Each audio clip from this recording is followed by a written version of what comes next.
Welcome to my channel. आज की इस वीडियो में हम बहुत ही इम्पॉर्टेंट टेस्ट के बारे में बात करेंगे जिसका नाम है EGFR यानी कि एस्टिमेटेड ग्लोमेरुलर फिल्ट्रेशन रेट। ये टेस्ट जो होता है वो गुर्दों के मरीज़ों में करवाया जाता है। इसके अलावा हम अपने गुर्दों यानी कि किडनीज़ की हेल्थ जानने के लिए भी ये टेस्ट करवा सकते हैं। सबसे पहले ये समझना है कि जो हमारे गुर्दे होते हैं वो फिल्ट्रेशन का काम करते हैं। हमारी बॉडी से जो टॉक्सिक मटेरियल यानी कि जहरीला मवाद होता है और इसके अलावा जो एक्स्ट्रा वाटर होता है उसको इकट्ठा करके यूरिन बनाते हैं। अब जो ग्लोमेरुलर फिल्ट्रेशन रेट होता है वो ये शो करता है कि हमारे गुर्दे कितनी अच्छी तरीके से फिल्ट्रेशन कर रहे हैं, यानी कि हमारा जो खून है वो कितने एफिशिएंट तरीके से साफ़ कर रहे हैं। बहुत सारे लोगों में CKD यानी कि क्रॉनिक किडनी डिजीज़ होती है, लेकिन बहुत सारे लोगों को पता ही नहीं होता कि जो उनके गुर्दे हैं वो ख़राब हो रहे हैं या फिर अपना काम जो है वो सही तरीके से परफॉर्म नहीं कर रहे। तो ये सब पता चलाने के लिए EGFR टेस्ट किया जाता है।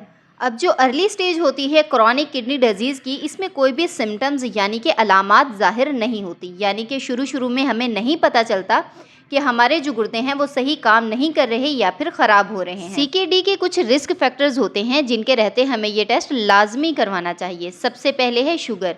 आजकल जो शुगर है यानी कि डायबिटीज़ वो बहुत ज़्यादा आम है, तो शुगर के मरीज़ों में ज़्यादा चांसेस होते हैं कि उनके गुर्दे जो हैं वो सही तरीके से काम ना कर रहे हों या फिर ख़राब हो रहे हों।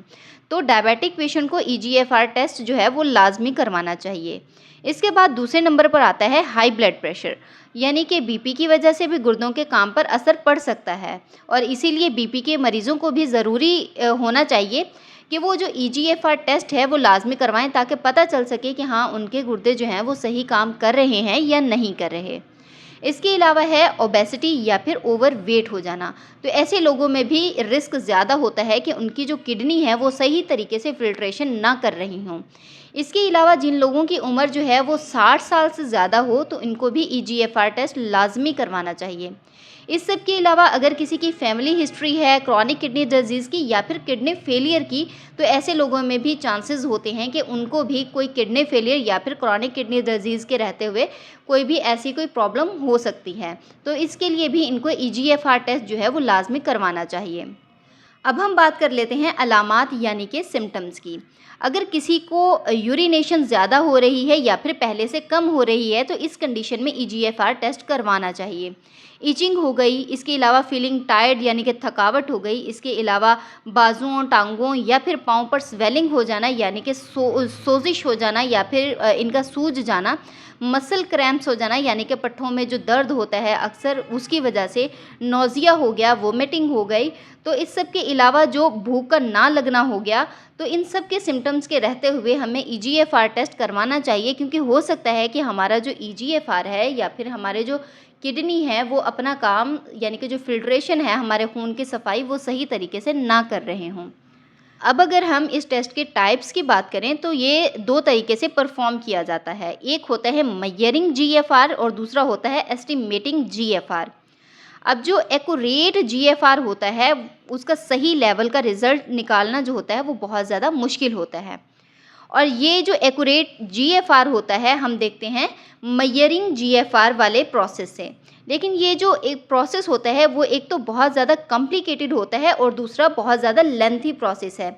इसलिए ये जो तरीका होता है आमतौर पर अपनाया नहीं जा सकता, क्योंकि ये पेशेंट और क्लिनिक वालों के लिए दोनों के लिए इम्प्रैक्टिकल होता है। अब इसी प्रॉब्लम को सॉल्व करने के लिए हेल्थ प्रोफेशनल्स जो होते हैं वो एक फार्मूला यूज़ करते हैं, यानी कि एस्टिमेट GFR मालूम करने के लिए। अब जो CKD बीमारी होती है इसके शुरू होते हुए हमें कोई भी सिम्टम्स नहीं दिखाई देती, इसलिए एस्टिमेट GFR करवाना बहुत ज़्यादा ज़रूरी होता है। अगर आप चाहते हैं कि इस बीमारी को इनिशियल स्टेज पर ही पकड़ लें तो इसके लिए लाजमी है कि ये जो EGFR टेस्ट होता है ये करवाया जाए। ये जो टेस्ट होता है ये सिंपल ब्लड से किया जाता है। इस टेस्ट के ज़रिए हमारे ब्लड में क्रेटिनिन लेवल को मेजर किया जाता है। ये जो क्रेटिनिन लेवल होता है ये हमारी बॉडी का वेस्ट प्रोडक्ट होता है जो कि डाइटरी प्रोटीन की डाइजेशन और इसके अलावा हमारे मसल्स के नॉर्मल ब्रेकडाउन से बनता है।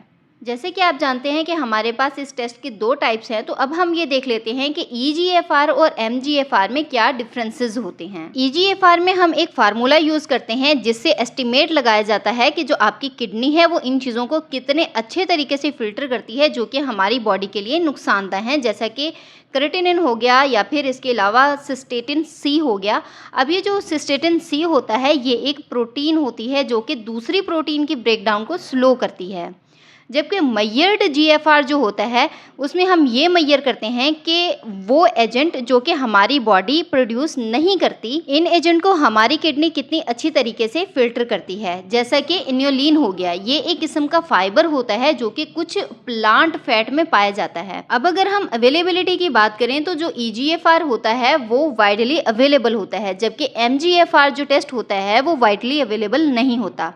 अब अगर हम कॉस्ट को देखें तो यानी कि कीमत को देखें तो जो ईजीएफआर होता है वो लेस एक्सपेंसिव होता है, यानी कि थोड़ा सा सस्ता होता है, जबकि एमजीएफआर की बात करें तो वो मोर एक्सपेंसिव होता है, यानी कि ये ज़्यादा महंगा होता है।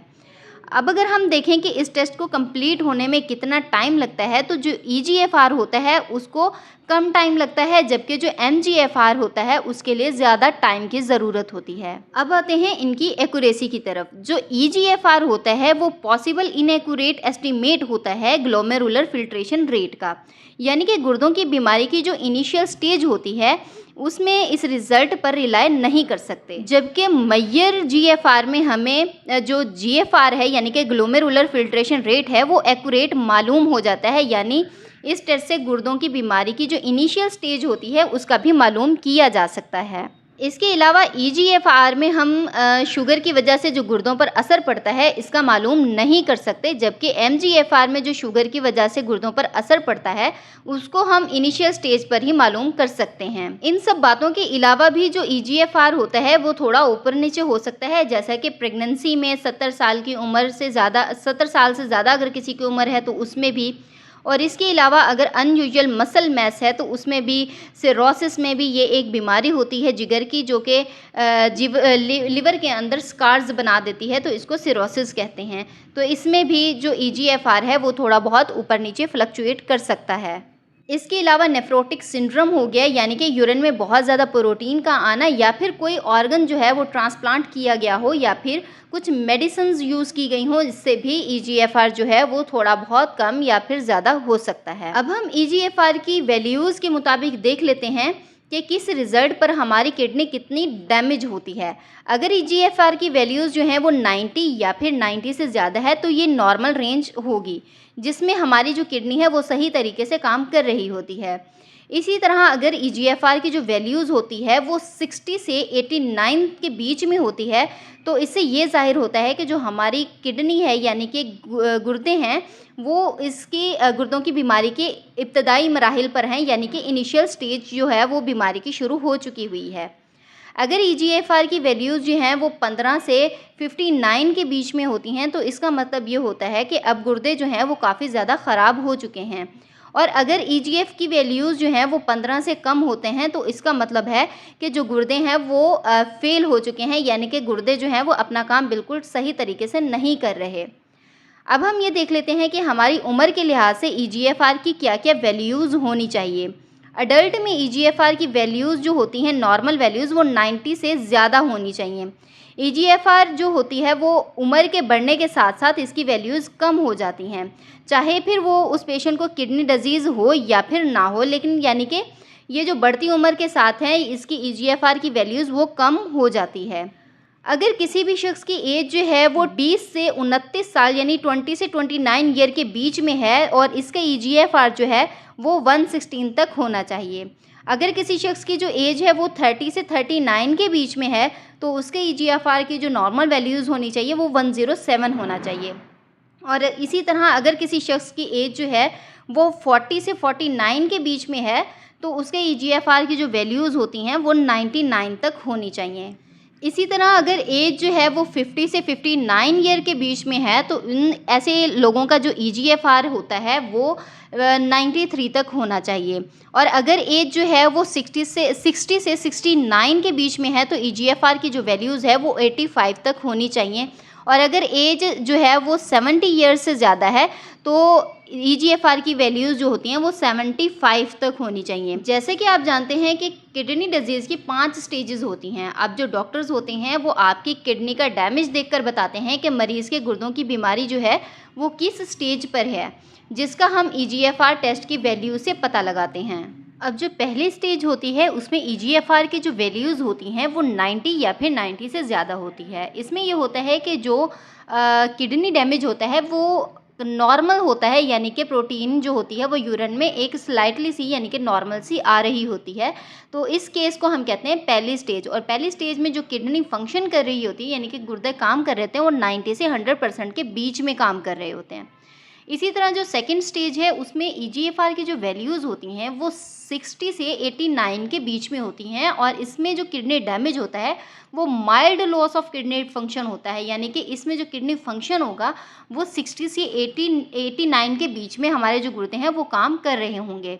इसी तरह अगर हम थर्ड स्टेज ए की बात करें तो इसमें जो EGFR की वैल्यूज़ होंगी वो 45 से 59 के बीच में होंगी और इसमें ये होता है कि जो किडनी जो होती है वो mild to moderate loss of kidney function हो चुका हुआ होता है।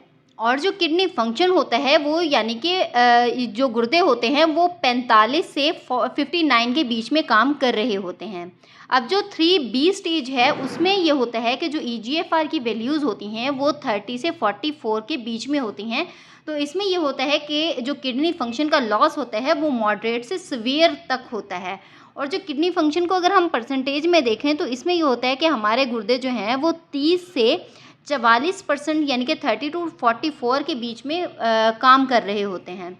और इसी तरह अगर हम फोर्थ स्टेज की बात करें तो इसमें जो EGFR की नॉर्मल वैल्यूज़ होती हैं वो होती हैं 15 से 29 के बीच में EGFR की वैल्यूज़ होंगी और इसमें जो किडनी फंक्शन का लॉस होगा वो सीवियर लॉस होगा, यानी कि इसमें किडनी फंक्शन जो है अगर हम परसेंटेज के लिहाज से देखें तो 15 से 29% के बीच में हमारा जो गुर्दा है वो काम कर रहे होते हैं। इसी तरह अगर हम फाइनल स्टेज की बात करें यानी कि फिफ्थ स्टेज की बात करें तो ये स्टेज होती है किडनी फेलियर की। इसमें जो EGFR होता है उसकी वैल्यूज़ वो लेस देन 15 होता है, यानी कि 15 से कम इसकी वैल्यूज़ होती हैं।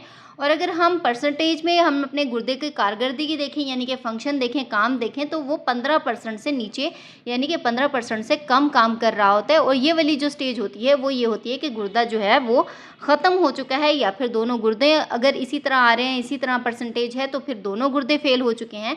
तो इस कंडीशन को हम कहते हैं कि जो किडनी है वो फेल हो चुकी है। तो ये थी हमारी आज की वीडियो। आई होप कि आपको वीडियो पसंद आई होगी। वीडियो पसंद आई है तो वीडियो को लाइक कीजिएगा, शेयर कीजिएगा और इस चैनल को ज़रूर सब्सक्राइब करके बेल आइकन को प्रेस कर दीजिएगा। मिलते हैं हमारे नेक्स्ट वीडियो में। Thanks for watching.